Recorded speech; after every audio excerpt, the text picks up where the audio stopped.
Dieu. Amen. De pouvoir témoigner de ce que Dieu fait dans une vie. Moi, très jeune, à l'âge de 10 ans, 11 ans, 12 ans, j'ai connu les réunions aussi. Mon père n'était pas un serviteur de Dieu, mais ça n'empêche pas qu'on peut se sauver quand même. Amen. Et j'ai grandi 11 ans, 12 ans. J'ai été dans l'église avec mon père, il m'emmenait souvent à Monteburo. Et je rentrais dans l'église quand j'étais dans mon jeune âge, j'étais un enfant, j'étais assis. Et je me disais dans mon cœur d'enfant, plus tard, je serai un chrétien.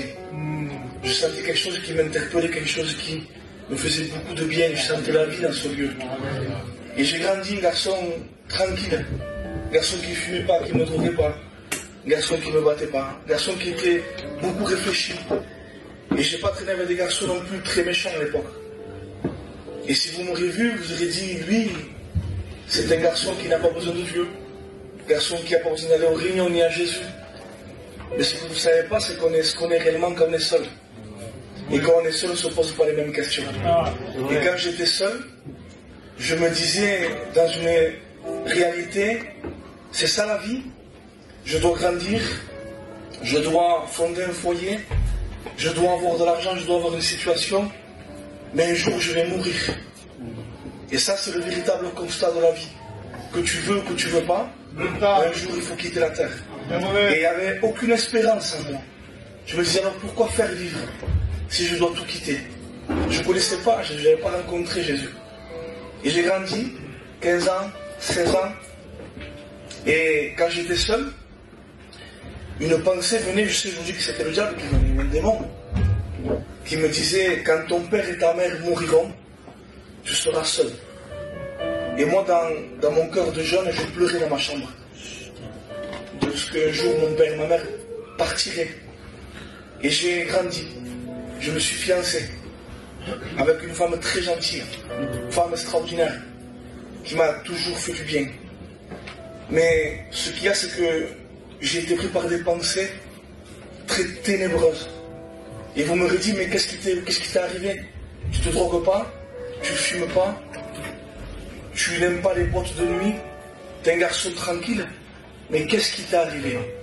Eh bien, nous sommes tous simplement pécheurs et privés de la gloire de Dieu. Amen. Et je vivais sans Christ, dans le péché. Et je remercie Dieu pour ce besoin qu'il y a eu en moi. Ça m'a fait rappeler Christ, une solution pour ma vie. Et je me rappelle, c'était chez ma mère, chez mon père. J'étais dans la maison, j'ai pris une décision, sans serviteur de Dieu, sans pasteur, sans église, sans Candy. Et j'ai dit, je dois me sauver.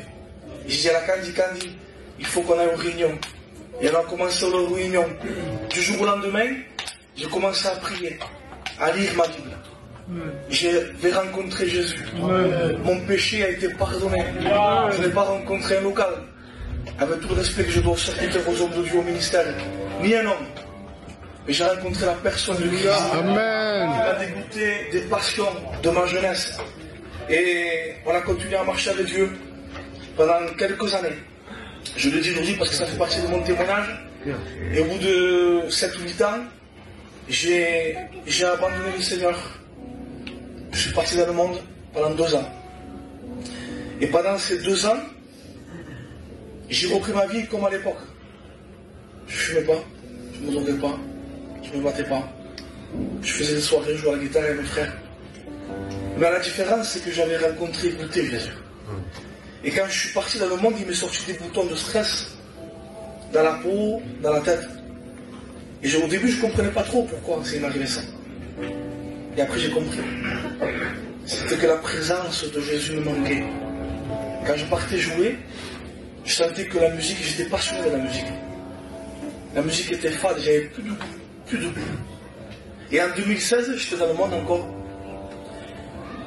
Ce que le diable m'avait dit quand j'étais jeune, parce que le diable vient avec des demi-vérités. Mon père est parti, près du Seigneur. Il n'est pas mort, je le dis souvent, mais il dort dans les boutiques. Et quand il est parti, un an après, je suis revenu à Dieu. Et cette pensée m'est venue. Et Dieu me disait, tu vois que le diable était un menteur. Et Seigneur, pourquoi? Mon père il est parti. Et Dieu m'a dit, on n'était pas seul. Et Christ a comblé le manque de mon père. Amen. Quand mon père était vivant sur la terre, eh bien Christ, mon père ne comblait pas le manque de Jésus. Pourtant j'aimais mon père m'aimait. Mon père n'est plus là, Christ est là. Et je sens mon intérieur comblé. Je suis revenu à Dieu, ma femme est revenue à Dieu. Amen. J'ai ma fille qui s'est baptisée à quelques mois. Amen. Elle a 16 ans, s'est baptisée, elle a rencontré le Christ.